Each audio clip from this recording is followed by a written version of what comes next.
Hello friends, मैं हूँ सुधा। आज मैं आई हूँ सूरजकुंड का मेला घूमने के लिए अपनी फैमिली के साथ। इससे पहले मैं कभी नहीं आई हूँ, ये मेरा फर्स्ट टाइम है, इसलिए मैं बहुत ज़्यादा एक्साइटेड हूँ मेला घूमने के लिए।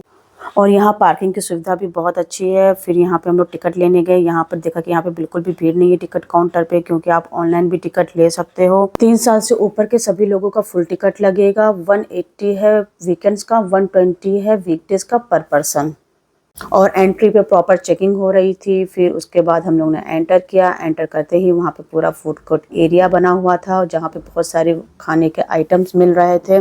और यहाँ पे हर जगह वाटर प्यूरीफायर लगा हुआ था, और वॉशरूम की सुविधा भी पूरे मेले में हर जगह आपको इजीली मिल जाएगी। और फ्रेंड, यहाँ से ये प्रॉपर मेला शुरू हो गया है। चलिए मैं आपको दिखाती हूँ कि इस मेले में क्या क्या है।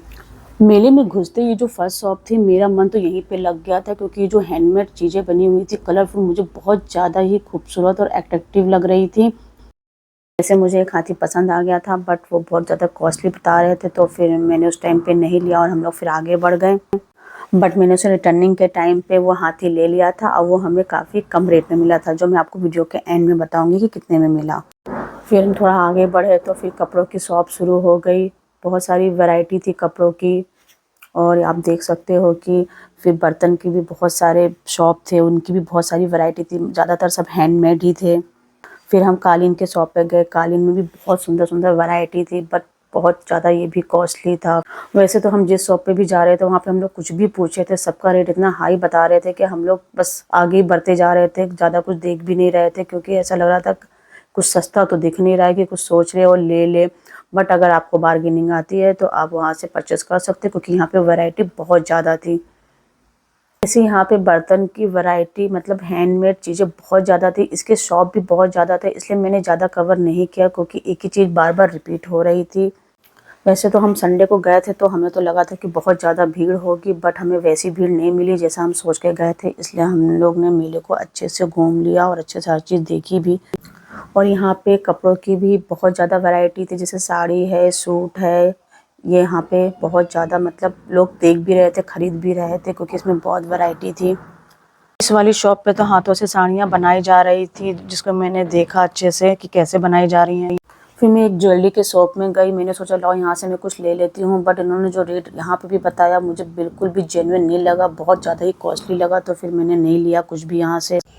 इस शॉप पे पहुंचते ही बस मेरा मन तो यही था कि यहाँ से तो आपको ज़रूर लेना है, क्योंकि ये जो सारी हैंडमेड चीज़ें थी, इसका हर पीस मुझे बहुत ज़्यादा खूबसूरत लग रहा था। हर पीस की डिज़ाइन मुझे बहुत ज़्यादा अच्छी लग रही थी। मैंने सोचा भी था कि रिटर्निंग के टाइम पे मैं यहाँ से आके ले लूँगी, बट रिटर्निंग के टाइम पे हम बहुत ज़्यादा थक गए थे और हम यहाँ पे नहीं आ पाए, और मैं यहाँ से नहीं ले पाई कुछ। वैसे यहाँ पे हाथ से बने हुए चीज़ों की वैरायटी के शॉप बहुत ज़्यादा थे। और फ्रेंड, यहाँ से शुरू हो जाता है सेल्फी पॉइंट एरिया। इन्होंने ये पूरा गुजराती थीम पे रखा था, और फ्रेंड बहुत ज़्यादा खूबसूरत भी लग रहा था। इस एरिया को इन्होंने इतना ज़्यादा खूबसूरत सजाया हुआ था, और सारे सेल्फी पॉइंट भी इतने ज़्यादा खूबसूरत लग रहे थे कि सभी लोग अपनी फ़ोटोज़ क्लिक करवा रहे थे, वीडियोज़ बना रहे थे। हमने भी बहुत सारी यहाँ पे फ़ोटोज़ क्लिक करवाई, वीडियोज़ बनाया। पूरे मेले का सबसे बेस्ट पार्ट मुझे यही एरिया लगा, क्योंकि ये एरिया बहुत ज़्यादा इन्होंने खूबसूरत सजा रखा था। बाकी एरिया में तो शॉप थी, बट ये एरिया बहुत ज़्यादा खूबसूरत लग रहा था मुझे। फिर सानवी सांची गई सेल्फी पॉइंट पे फ़ोटो खिंचवाने के लिए, बट सांची को समझ ही नहीं आ रहा था कि मैं मटके को पकड़ूँ कैसे, अपने सर पे रखूँ कि हाथ से पकड़ूँ। ये बस इधर उधर देख रही थी। शाम होते ही यहाँ का व्यू बहुत ज़्यादा खूबसूरत हो गया था। लाइटिंग की वजह से तो और भी ज़्यादा खूबसूरत लग रहा था, बहुत ज़्यादा ही सुंदर लग रहा था। और फ्रेंड्स, अगर आप यहाँ पे आते हो, भले आप मेला से कुछ भी मत लो, बट यहाँ आके आपको अच्छा ज़रूर लगेगा। वैसे भीड़ ना होने की वजह से हम मेले को बहुत अच्छे से घूम पाए। वैसे हम हर शॉप पे तो नहीं जा पाए, क्योंकि मेला जो था वो बहुत ज़्यादा ही बड़ा था, तो हर जगह जाना पॉसिबल नहीं था। वैसे मेले का जो बेस्ट पार्ट था मैंने अपनी इस वीडियो में डाला हुआ है। आप प्लीज़ मेरा पूरा वीडियो ज़रूर देखिएगा, क्योंकि आपको इसमें वो सारी चीज़ें मिलेंगी जिसको देख के आपको यहाँ आने का मन करेगा। मेले में ज़्यादातर जो शॉप थी वो हैंडमेड बनी हुई चीज़ों की ही थी, और यहाँ पे वैरायटी भी बहुत ज़्यादा थी। बहुत सारी चीज़ें तो मुझे यूनिक भी लगी, अट्रैक्टिव भी लगी। मेरा मूड भी था लेने का, बट वही था ना कि कॉस्टली बहुत ज़्यादा थी। अगर आपको बार्गेनिंग आती है तो आप यहाँ पे अच्छे से शॉपिंग कर सकते हो। थोड़ा आगे बढ़ने पे एक शॉप थी, जहाँ पे सानवी बहुत जिद करने लगी कि मुझे मम्मा कुछ दिला दो। फिर मैंने दोनों बच्चों को कुछ दिला दिया, ताकि वो शांत रहे और हम मेले को एंजॉय कर पाएँ। यहाँ पे एक प्रोग्राम शुरू होने जा रहा था, बट हमारे पास टाइम नहीं था, तो हमने नहीं देखा। इस जगह पे सभी लोग पगड़ी पहन के फ़ोटोज़ क्लिक करवा रहे थे। यहाँ पे इन्होंने एक हरियाणा थीम पे पूरा डेकोरेशन करके रखा हुआ था, जो कि बहुत ज़्यादा ही खूबसूरत लग रहा था। इस जगह पे भी एक सेल्फी पॉइंट थी जो कि बहुत ज़्यादा ही खूबसूरत लग रही थी, तो हमने यहाँ पे भी पिक्स क्लिक करवाई थी। इस शॉप पे तो फ्रेंड्स आप पहुँचते ही आपका मन करेगा कुछ तो ज़रूर ले लो, क्योंकि ये शॉप इतनी ज़्यादा खूबसूरत थी और इसके सारे जो आइटम थे इतने यूनिक, तो इतने अच्छे डिज़ाइन वाले थे कि आपका मन करेगा ज़रूर कुछ तो ले ही लो। मेरा लेने का भी मन था, मैंने इनसे रेट पूछा तो उन्होंने बिल्कुल भी रेट कम नहीं किया और बहुत ज़्यादा ही रेट बता रहे थे, जो कि मुझे कुछ ज़्यादा ही कॉस्टली लग रहा था, तो मैंने फ्रेंड्स नहीं लिया और मैं इस दुकान से आगे बढ़ गई।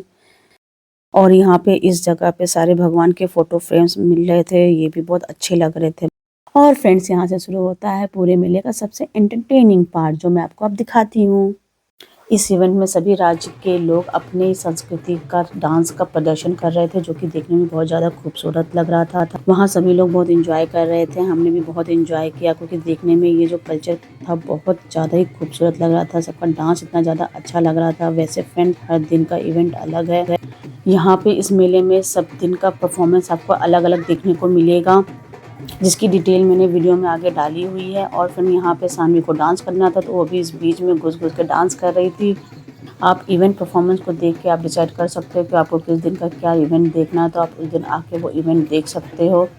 और ये जो सारे इवेंट है ये शाम के 6 बजे से स्टार्ट होंगे, तो फ्रेंड्स आप उसी अकॉर्डिंग प्लानिंग करिए कि आपको कितने बजे यहाँ पे आना है, तभी अभी सारे जो इवेंट है उसे एंजॉय कर पाओगे। और फ्रेंड्स मेला और आप झूला ना झूलो, ऐसा भी हो सकता है। सानवी और सांची बहुत ज़्यादा जिद कर रहे थे कि उन्हें झूला झूलना है। फिर सबसे पहले हमने सांची को झुलाया, वो इतना ज़्यादा हैप्पी थी, इतनी ज़्यादा खुश हो गई कि मैं आपको क्या बताऊँ। ऐसे फ्रेंड्स आपको इस मेले में सारे झूले मिल जाएंगे, जो कि एक मेले में होते ही है, तो इस वीडियो में आप मेरे देख सकते हैं कि कौन कौन से झूले हैं। सानवी को बोट चलानी थी, तो उसने कहा मम्मा मुझे कोई झूला नहीं झूलना, बस मुझे बोट चलानी है। तो फिर हमने उसको बोट पे बैठा दिया। उसके बाद सांची भी कहने लगी मुझे भी बैठना है, बट हमने उसको एक साइड के बोट पे बैठा दिया, नहीं तो वो बहुत ज़्यादा जिद कर रही थी। फिर हम सभी ने मिलकर कैमल राइडिंग की। कैमल राइडिंग करने में हमें बहुत ज़्यादा मज़ा आई, या फिर ये कहूँ कि बहुत ज़्यादा हंसी आ रही थी, क्योंकि वो जिस तरह से चल रहा था हम लोग को हंसी ही आ रही थी। इस जगह पर भी सभी लोग चढ़ चढ़ के फ़ोटोज़ खिंचवा रहे थे, तो सानवी तेज़ी से भागी फ़ोटो खिंचवाने के लिए कि मम्मा मुझे यहाँ भी फ़ोटो खिंचवानी है। फिर हमने उसकी कुछ फ़ोटोज़ ली। फिर एक और सेल्फ़ी पॉइंट मिल गई यहाँ पे, फिर सानवी और सांची ने उन दोनों ने फिर यहाँ पे अपनी फ़ोटोज़ क्लिक करवाई। अब हम लोग बहुत ज़्यादा थक चुके थे, तो हम लोग अब सोचे अब मेले से चलते हैं, और टाइम भी हो गया था। सभी लोग अपनी शॉप भी बंद कर रहे थे, क्योंकि यहाँ पे टाइमिंग ही 10 से 7 बजे की है। 8 बजे से लोग यहाँ पे अपनी शॉप बंद करने लग रहे हैं। और फ्रेंड्स उसी पहली शॉप पर हम पहुंच गए थे, जहां पे मुझे हाथी पसंद आया था। वही हाथी इन्होंने मुझे 1500 का उस टाइम पे बताया था, बट इस टाइम पे उन्होंने मुझे 1000 में वो हाथी दे दिया। जैसे ही हम मेले से बाहर निकले, इन्होंने कॉटन कैंडी लेकर ऐसे डांस किया कि जैसा सारी खुशी इन्हें कॉटन कैंडी लेने के बाद ही मिली है। मेले से तो इन्हें कुछ मज़ा आया ही नहीं। और फ्रेंड्स मैं इसी डिटेल की बात कर रही थी, जो कि हर दिन का अलग अलग है। ये पूरा इवेंट डिस्क्रिप्शन है, जिसको देख के आप डिसाइड कर सकते हो या फिर प्लानिंग कर सकते हो कि आपको किस दिन आना है। वैसे फ्रेंड मैंने तो इस मेले में बहुत ज़्यादा एंजॉय किया, मुझे तो बहुत ज़्यादा मज़ा आया, बच्चों ने भी बहुत ज़्यादा एंजॉय किया। आप लोग भी यहाँ पे ज़रूर आइएगा, और आपको भी यहाँ पे आके बहुत ज़्यादा अच्छा लगेगा। इस मेले में फ्रेंड्स आपको बहुत सारे राज्यों का कल्चर देखने को मिलेगा, वैरायटी देखने को मिलेगी। यहाँ पे आके आप शॉपिंग भी कर सकते हो, क्योंकि यहाँ पे वैरायटी बहुत ज़्यादा है। फ्रेंड्स अगर आपको मेरा ये ब्लॉग अच्छा लगा है तो प्लीज़ लाइक, सब्सक्राइब और कमेंट जरूर करिएगा। मैं आपसे मिलूंगी अब नेक्स्ट ब्लॉग में, तब तक के लिए बाय बाय, टेक केयर।